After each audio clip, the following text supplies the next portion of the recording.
everyone, and welcome to English Pod. My name is Marco. My name is Catherine, and today we have an intermediate level lesson all about a very special kind of person who helps you out with your kids. That's right. Today we want to get a nanny. A nanny. A nanny. So a nanny is a person, usually a woman, but it can be a man as well, I guess. And this person takes care of your children when you're working or when you're out of the house. That's right. So this is what's going on today. We're going to see what type of responsibilities a nanny has. And so let's listen to our dialogue, and we'll be back in a bit.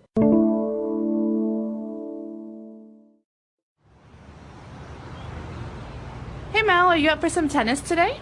Sorry, I can't. I have to go to work, pick up Jake and Maddie from school, and make them an afternoon snack, then take Jake to soccer practice and Maddie to dance class. You sound exhausted. Maybe you should hire a nanny to help you out. She can pick the kids up and take them to their after-school activities. She can also help you do some household chores and run some errands. Oh, I don't know. It's hard to find the right nanny. You have to consider her previous work experience, the responsibilities you give her, and how she interacts with the kids. I would love to have someone to help me out, though. I think you should definitely consider it. This way, you won't have to juggle such a busy schedule, and you'll still get to spend time with the kids in the evenings. I can refer you to this great nanny, Amy. She used to work for my neighbors before they moved away. She's very responsible, a good cook, and great with kids. Oh, that's great. Thanks, Grace. Can you give me her number? I'll talk it over with Julie and give her a call tomorrow. Maybe this way I won't be so tired every day, and Julie and I might even get to go on a date once in a while. All right, we're back. So now let's take a look at some key words on language takeaway. Language takeaway. So, as you said, Marco, we don't just find a nanny, we hire a nanny. So what does the word hire mean? Okay, so we have the verb to hire someone, and that means to get someone to work for you, and you pay them obviously money in exchange for their services. Okay, so this is different from finding a job for someone, because I could find a job for someone, but maybe that job is at a restaurant. But when I hire someone, that means I want that person to work for me or That's for right. my company. That's right. So in this case, obviously, we are not a company. We are just a couple of people who are looking for a nanny. So we need to hire a nanny. We need to get her to work for us. And obviously, you would pay her a salary. All right, so when you pay her a salary, you also have some expectations about what the nanny will do. So one of those expectations is that the nanny will take the children to their after-school activities. That's right. So this is a phrase, if you will, or a type of thing that happens after school. So usually children, when they finish their classes, they have some things that they can do at school, like, for example, sports. That's right. So this is very common in America, but not so common in other parts of the world. So just to explain, if your child is in high school or middle school, after school is over, there's no more class, your child might want to play soccer or to go to art class. And these are things that you do at the school, but it's usually considered an activity, not a class. And so we call these after-school activities. That's right. So these activities are usually for recreation. They're not really part of the curriculum. It's not a class. No, you don't get marks or grades for these. These are just for fun, you know. A lot of people work, and so they need to have these activities for their kids to stay at school until they finish working. That's right. Okay, so we want the nanny to take the children or pick them up from their after-school activities. And we also need the nanny to help out with some household chores. Okay, so you should know where these chores are being done. The first word is household, which means in the house. Okay, so examples of household chores would be like cleaning the windows, Washing the dishes. or doing laundry. So basically any type of cleaning around the house. That's right, making the house look nicer. And so usually children have chores. These are things they need to do, but a nanny can also help with household chores. Okay. And also we want the nanny to help and run some errands. Okay, so this is funny. This phrasal verb, this phrase uses the word to run, but we're not running like, a sport. Right. We're going to do some errands, but the verb here is to run errands. So, Marco, on Sunday I have to run some errands. I'm sorry I can't go out to the movie with you guys. Okay. So to run errands, what does that mean? Well, an errand is like a job or a task that you have to do, but it's usually not something you get paid for. Okay. To run an errand is like to go to the grocery store and pick up food, or to pick up your clothes at the laundromat. You have dry cleaning. Okay, so they're kind of like chores, I guess, but you don't really do them in the house. You have to go outside and run these errands. You have to go pay your bills, for example. Exactly. And so, when I was growing up, on the weekends, my mother would always run all of her errands because during the week, she had to work. Okay, very good. So a lot of interesting words there. I think we can go ahead and listen to the dialogue again, and we'll be back in a bit with Fluency Builder.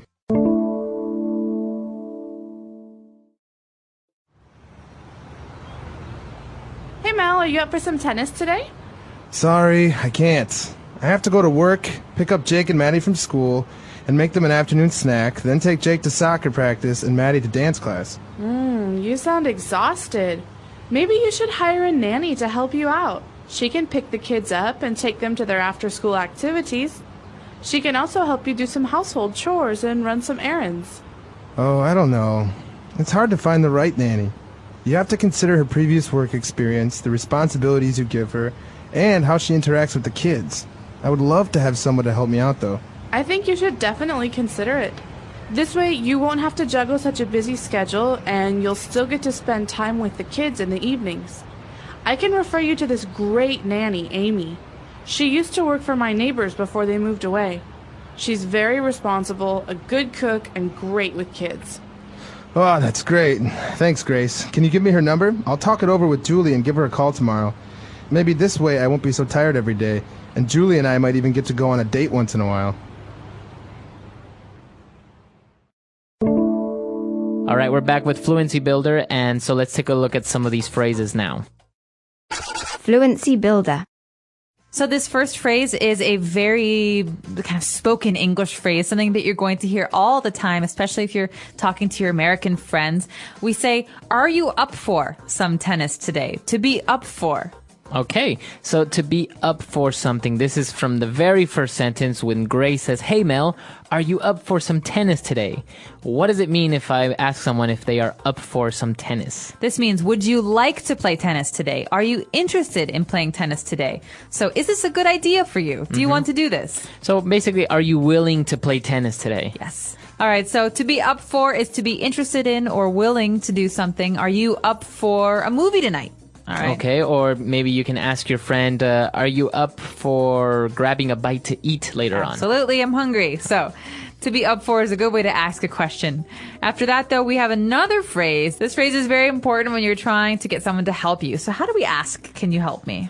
In the dialogue, we saw how Mel said that it would be a great idea to get a nanny because she would love to have someone to help me out. So, to help someone out, to help me out. So this is interesting because you could say, I need someone to help me, but it's more common to hear the phrase to help me out. So you're not going out. You're not, it doesn't have to do with space. But we just say this phrase to help out means to help someone. So it's basically the exact same thing, but it just sounds a lot more natural. Exactly. So, Marco, I'm moving tomorrow. Do you have some time to help me out? Okay. So you say help me out, but you could also say, do you have time to help me? And exactly. Both are okay. Or if I'm talking about me and my friend, we're really busy tomorrow. Do you have any time to help us out? Okay, so we just changed the person there. We went to the plural form. Yes, me, us, you. Okay, very good. Okay, and so for our last phrase, this is actually also very interesting when Grace was telling Mel that she's really busy and if she gets a nanny, she wouldn't have to juggle such a busy schedule. All right, so the key verb here is to juggle. Now, I wish I could show this to you guys, but as this is an audio podcast, I can't. What does the verb to juggle mean, Marco? Well, I don't know if you've ever seen clowns or at a circus where people have 3 balls and they throw them in the air with 2 hands, and they're basically throwing stuff in the air, sometimes balls or pins and stuff like that. Sometimes fire. Fire. So that's to juggle, basically to have many things in your hands and be able to move them at the same time. All right, so when you're talking about a busy schedule, this means that you have lots and lots of things to do. It's important to be able to juggle your busy schedule. That means to handle doing many things at the same time. That's right. That's All right. right. So another way to say this is because you're so busy right now, having a nanny will help you complete your tasks or, finish what you need to do. That's right. So you can also say the CEO of the company has to juggle a very busy schedule. All right. He has many, many things to do in general. That's right. Okay. So a lot of stuff. I think it's time for us to listen to this dialogue one last time, and we'll be back to talk a little bit more.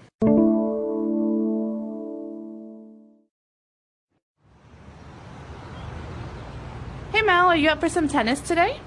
Sorry, I can't. I have to go to work, pick up Jake and Maddie from school, and make them an afternoon snack, then take Jake to soccer practice and Maddie to dance class. You sound exhausted. Maybe you should hire a nanny to help you out. She can pick the kids up and take them to their after-school activities. She can also help you do some household chores and run some errands. Oh, I don't know. It's hard to find the right nanny. You have to consider her previous work experience, the responsibilities you give her, and how she interacts with the kids. I would love to have someone to help me out, though.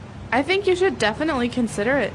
This way, you won't have to juggle such a busy schedule, and you'll still get to spend time with the kids in the evenings. I can refer you to this great nanny, Amy. She used to work for my neighbors before they moved away. She's very responsible, a good cook, and great with kids. Oh, that's great. Thanks, Grace. Can you give me her number? I'll talk it over with Julie and give her a call tomorrow. Maybe this way I won't be so tired every day, and Julie and I might even get to go on a date once in a while.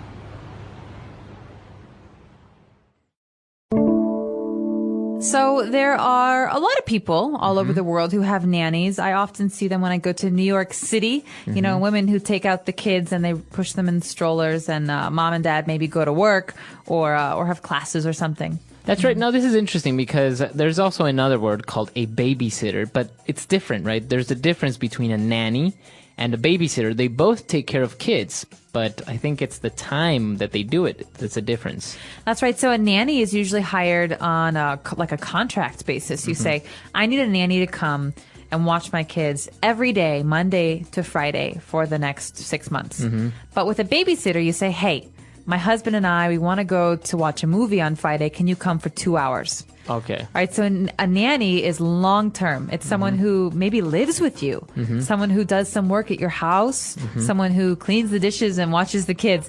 But a babysitter just comes, once a month or just when you need her. That's right. Okay. So that's the main difference between a nanny and a babysitter. Now, as you said, they're very, very common nowadays because I guess it's not like before when women usually would stay at home and take care of the children. Now both parents usually work, and so more people are getting nannies. That's right. Although nannies can be very expensive, it depends where you live. And so for people who can't afford a nanny, if a nanny is too expensive, the baby will go to daycare. And that's actually like a place where many babies or children are together, and there's one teacher or one nanny who takes care of everyone. That's right. So it's an interesting topic. Maybe some of our listeners grew up with a nanny or had a nanny when they were growing up, or maybe you have kids of your own and you have a nanny now. Yeah, let us know. You should check our website out. We are EnglishPod.com. We hope to see you guys there. Okay, bye. Bye.